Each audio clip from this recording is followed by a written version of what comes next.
You want the news? The Magic are sitting in fourth in the Eastern Conference, how they embraced grit to win, and why we shouldn't be celebrating quite yet. There's a lot of work to do here in the fourth quarter of the season. But first, let's get to Locked On Magic. You are Locked On Magic, your daily Orlando Magic podcast, part of the Locked On Podcast Network, your team every day.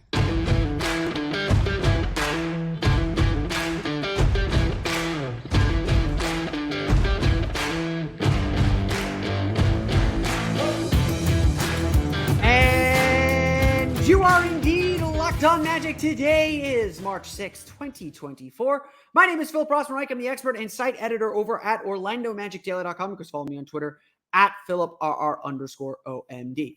On today's episode of Locked On Magic, how the Orlando Magic embraced the grit, enjoyed the ugly, and found a way to win, and why that is so important as we get to the final quarter of the season.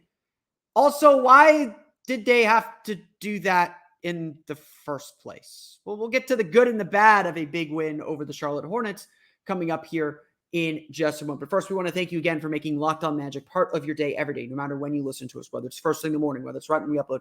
We truly appreciate you making Locked On Magic part of your day every day. Remember, there's a great Locked On podcast covering every single team in the NBA. Just search for Locked On and the team you're looking for. The Locked On Podcast Network, it's your team every day. So, I'm wearing my 2009 Eastern Conference Championship shirt today. Shout out to Steve Clifford, as always, for our guy Cliff. But I always remember watching the 2009 team and breaking those games down and being constantly amazed that they did not have to play their best to win games. That they could make little mistakes here and there and still seemingly be in control.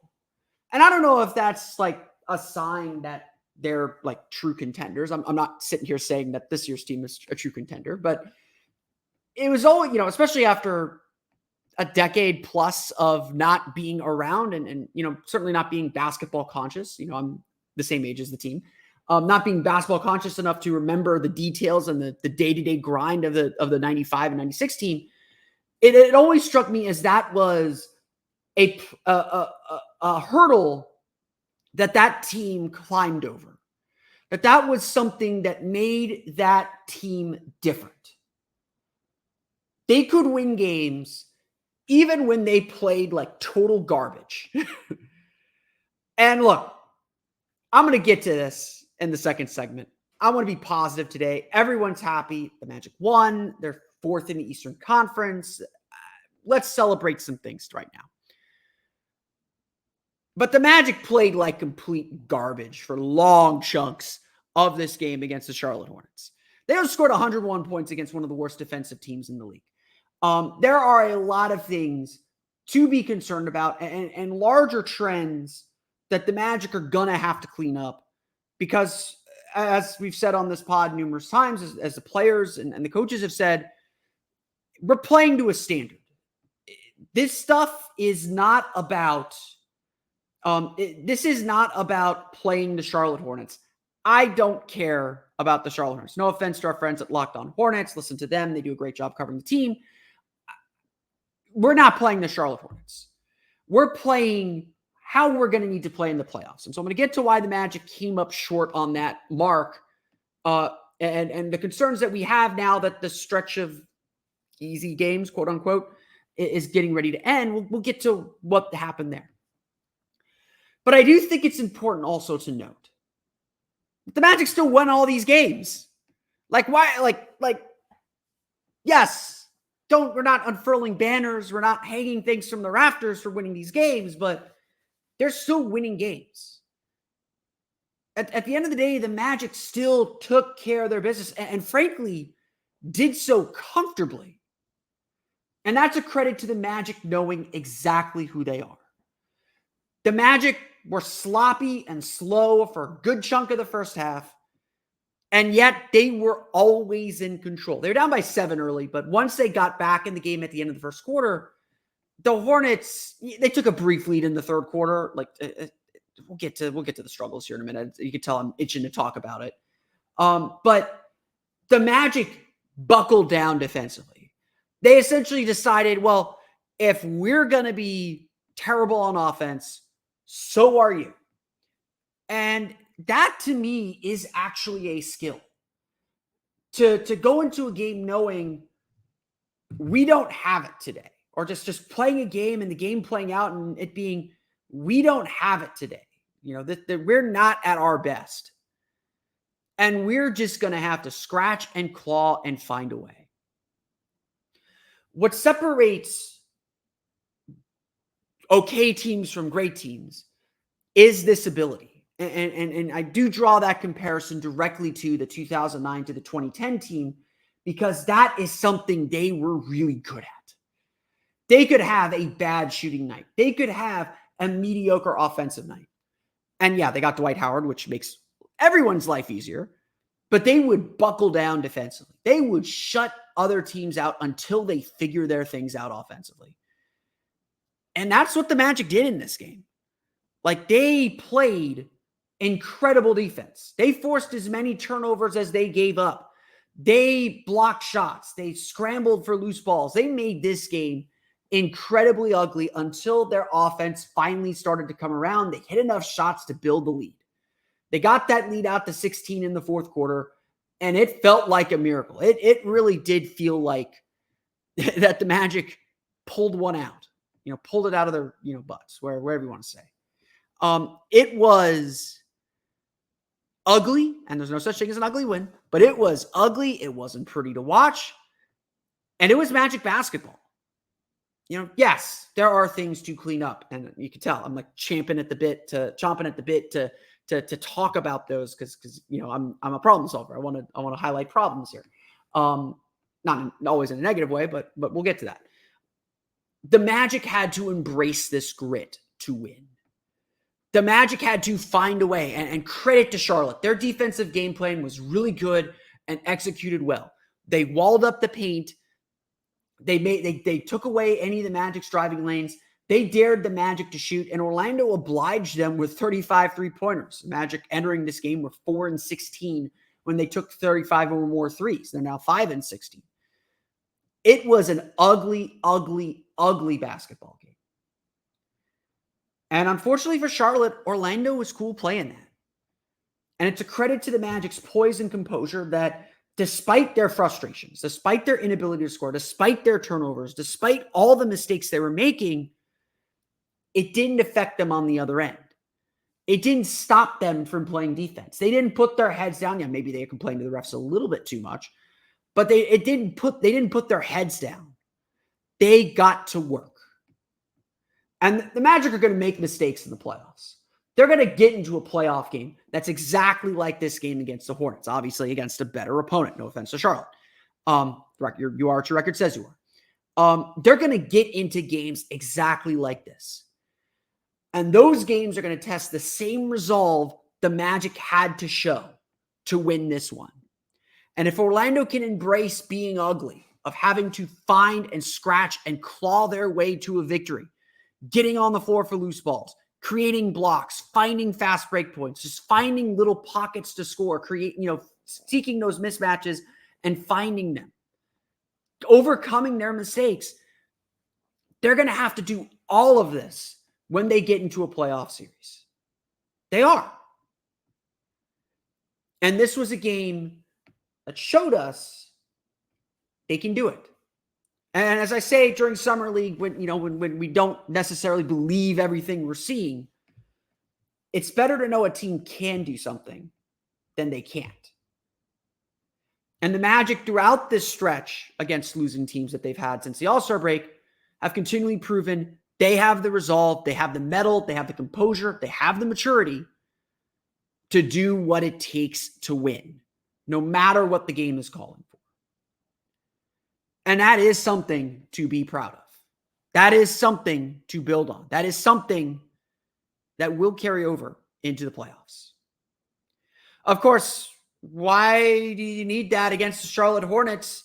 The problems that have arisen during this stretch and why it spells some trouble for the Magic as the playoffs get closer. We'll get to that coming up here in just a moment.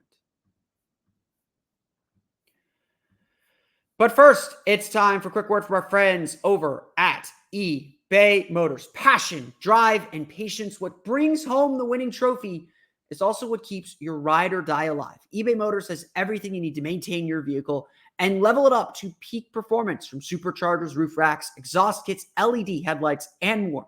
Whether you're into speed, power, or style, eBay Motors has got you covered. With more than 122 million parts for your number one ride or die, you'll always find exactly what you're looking for. And with eBay Guaranteed Fit, your part is guaranteed to fit your ride every time or your money back. Because with eBay Motors, you're burning rubber, not cash. With all the parts you need at the prices you want, it's easy to turn your car into the MVP and bring home that win. Keep your ride or die alive at ebaymotors.com. Eligible items only. Exclusions apply. eBay Guaranteed Fit is only available to U.S. customers.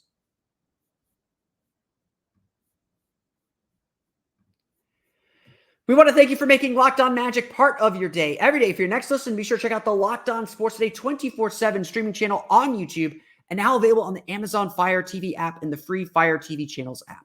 Locked On Sports Today is here for you 24/7, covering the top sports stories of the day with the local experts of Locked On, plus our national shows covering every league. Find Locked On Sports Today now available on the free Fire TV channels app. Okay, you could tell I've been champing at the bit. I was prepared to make this my lead, make this my main story.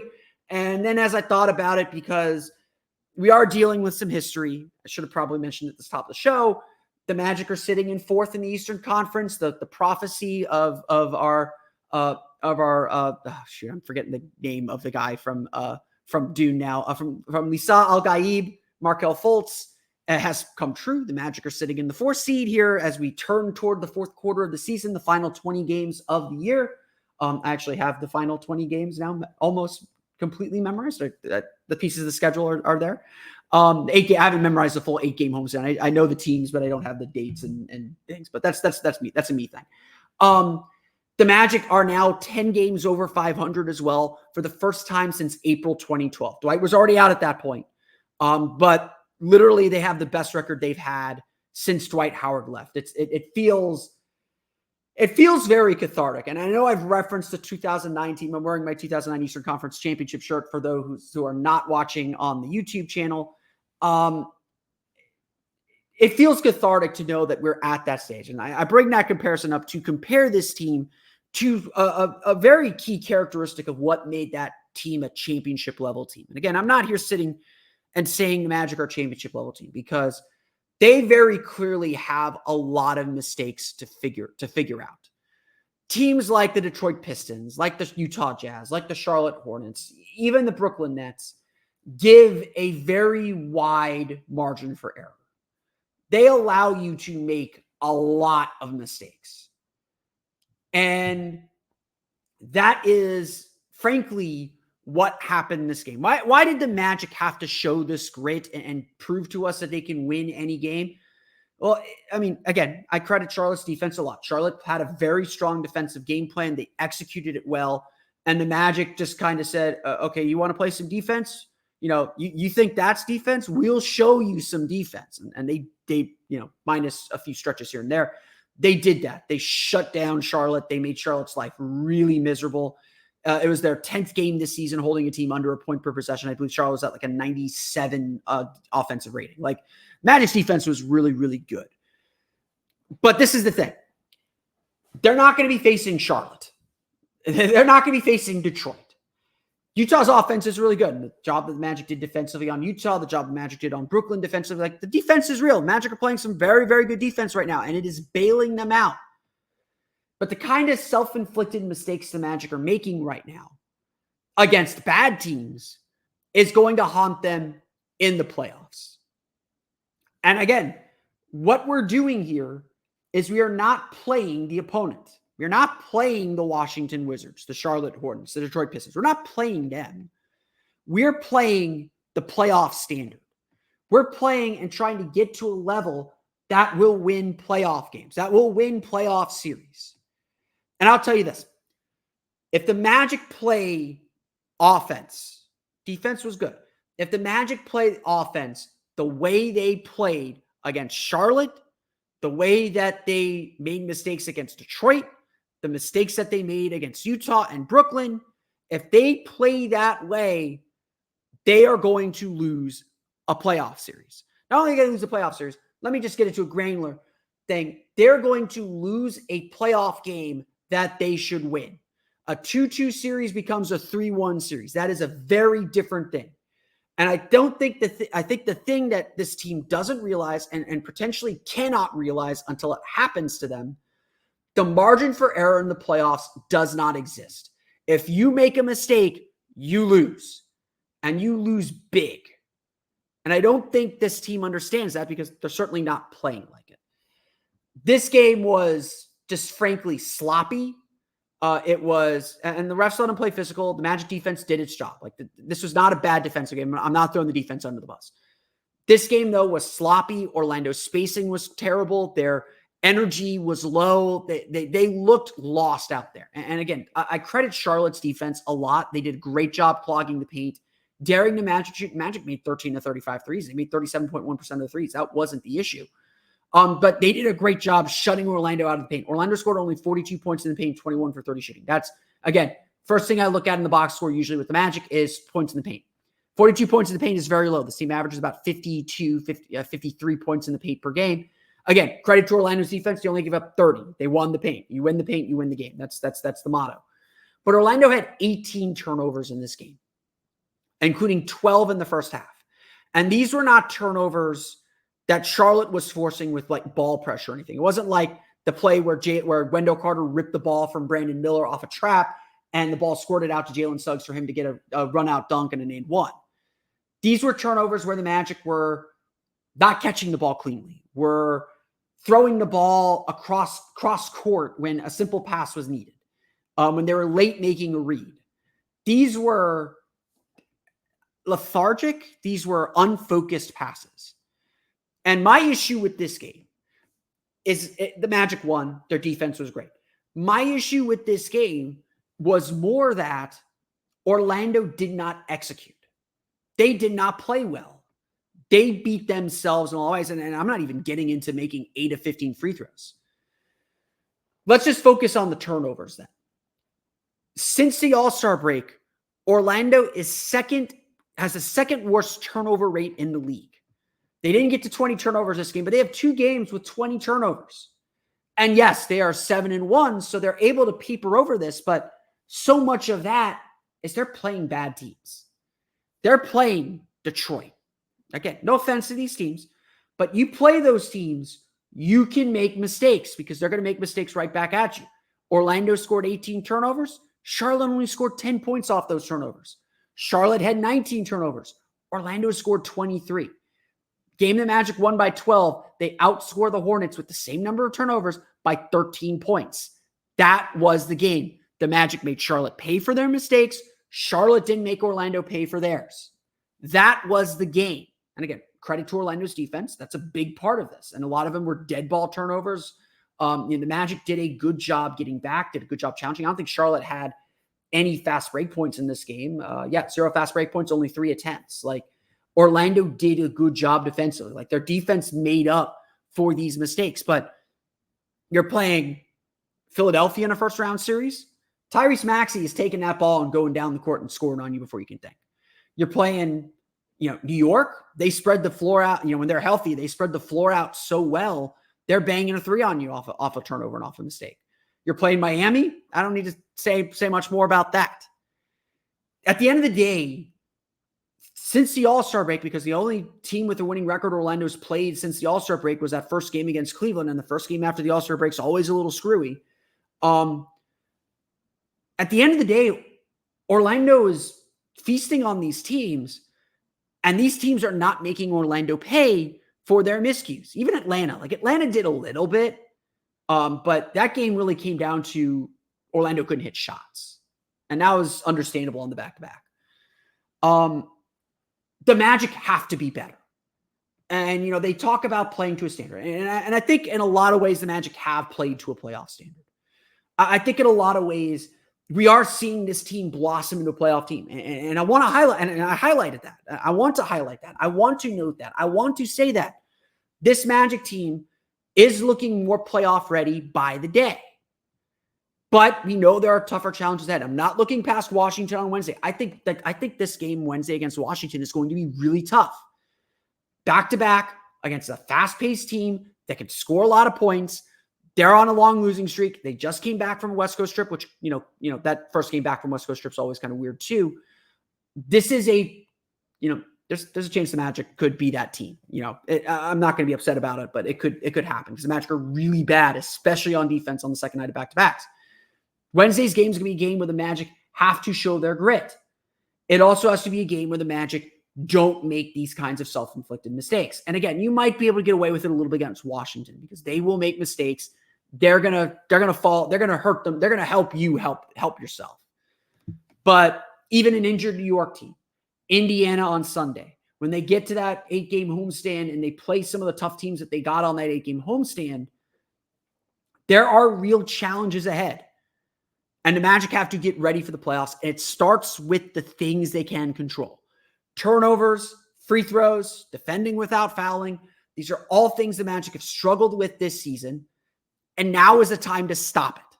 Now is the time to lock in. You got to be yourself, obviously, but lock in and fix these mistakes. Fix these miscues. Because pretty soon, these things you're not going to be able to get away with. And it's going to cost you the ultimate prize. And if you can learn that lesson in a win against Charlotte, great. Please learn that lesson. I don't want it to cost you a game in the regular season, certainly not in the playoffs. You need to learn that lesson. But the Magic, again, for the most part, have found ways around it. That margin for error is about to shrink a little bit as we get closer and closer to the playoffs. We'll go through the final box score, talk about some individual performances. We'll get to that coming up here in just a moment. But first, today's episode of Locked On Magic is brought to you by our friends over at BetterHelp. Look, we all need the opportunity to get something off our chest sometimes. Just bottling up your emotions, bottling up your complaints, bottling up the things in your life. It's not destructive. As much as we want positive self-talk, we all succumb to some of our demons, some of the worst voices in our head. And sometimes we need a helping hand just to listen to us, to give us an outlet, to just kind of release some of that emotion, just ease that pressure. And try and just be someone who can listen, who can help, who can be in your corner. So, obviously I've been champing at the bit to talk about this stuff because I've told you all a million times here about the Magic.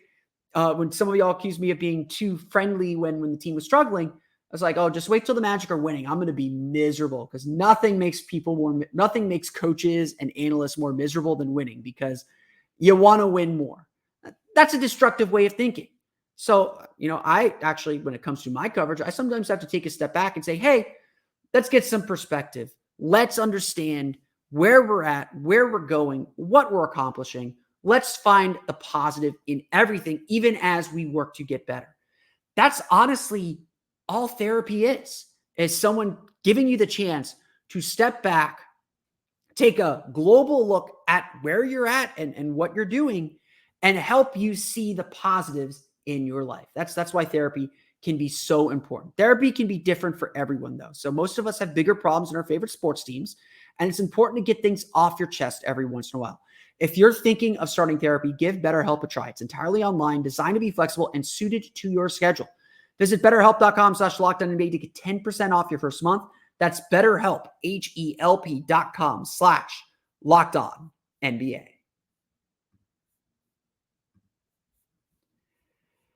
Okay, let's do it. We're going to go through the final box score, talk a little bit about individual performances here in the Orlando Magic's 101-89 victory against the Charlotte Hornets. As I noted, it is the 10th time this season the Orlando Magic have held an opponent under 100 points per 100 possessions.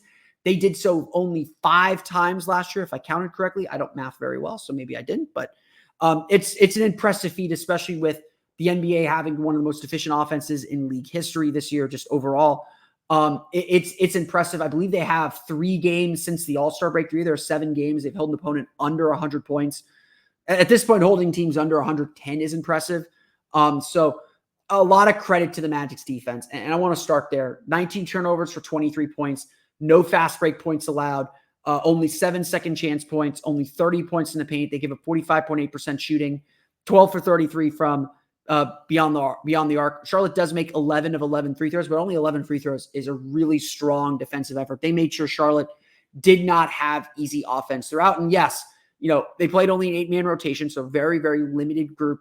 They got 21 points from Vasilije Micic. They got 18 points from Trey Mann, 18 points from a very impressive Brandon Miller. I have to say, I was very, very impressed with him. And then 14 off the bench from the hot shooting Davis Bertans. But, they just did not have enough firepower to stay in this game. They needed to muck this game up.